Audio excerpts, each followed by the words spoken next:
Hello viewers, আগের দিনে আমরা যেটা বলেছিলাম দেখুন সেই অনুযায়ী মার্কেট কিন্তু র্যালি করছে। এই যে 24,000 দেখুন 672 পর্যন্ত খুব বেশি হলে মার্কেটকে তুলতে পারে। আমার যে ব্ল্যাক কালারের দেখুন দাগটা এইখান থেকেই মার্কেট ঘুরেছে 24,528, ঠিক আছে। এটা আমরা ওয়ান ডে ক্যান্ডেলে দেখতে পাচ্ছেন। তো 24,860 সেদিনে বলেছিলাম যে 24,860 ব্রেক করলে সোজা 24,528, দেখুন সেই 24,528 পর্যন্ত চলে এসছে।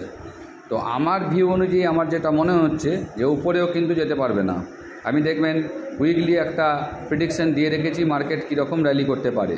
তো এরপরে নেক্সট মুভ হবে 24,500 যখন ব্রেক করবে, দেখুন 528-এ আমার ব্ল্যাক কালারের দাগ দেওয়া আছে। এইটা যখন ব্রেক করে 1 ঘন্টার একটি ক্যান্ডেল নিচে ক্লোজ করবে, জানবেন এর পরের টার্গেটও নেবে 24,045।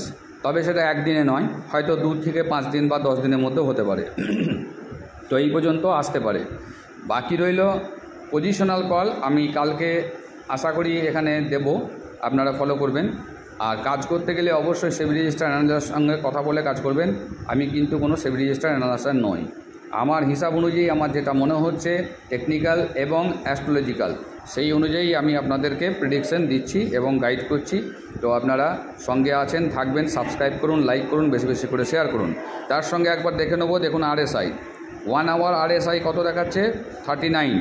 তাহলে এ কিন্তু অলরেডি উইক হয়ে গেছে। আর অনেক দিন ধরেই আপনাদের আমি দেখাচ্ছি যে ডে ক্যান্ডেলে RSI কিন্তু উইক হয়ে গেছে, অর্থাৎ নেগেটিভ ডাইভারজেন্স মোশনে আছে, যার জন্য বড় ফল আমি আশা করছি 1000 থেকে 1100 পয়েন্টের ফল নিফটি দেখাবে। তো আপনারা স্টপ লস লাগিয়ে কাজ করবেন, ধীরে সুস্থে কাজ করুন। আশা করছি আপনাদের ট্রেড ভালো হবে। ধন্যবাদ।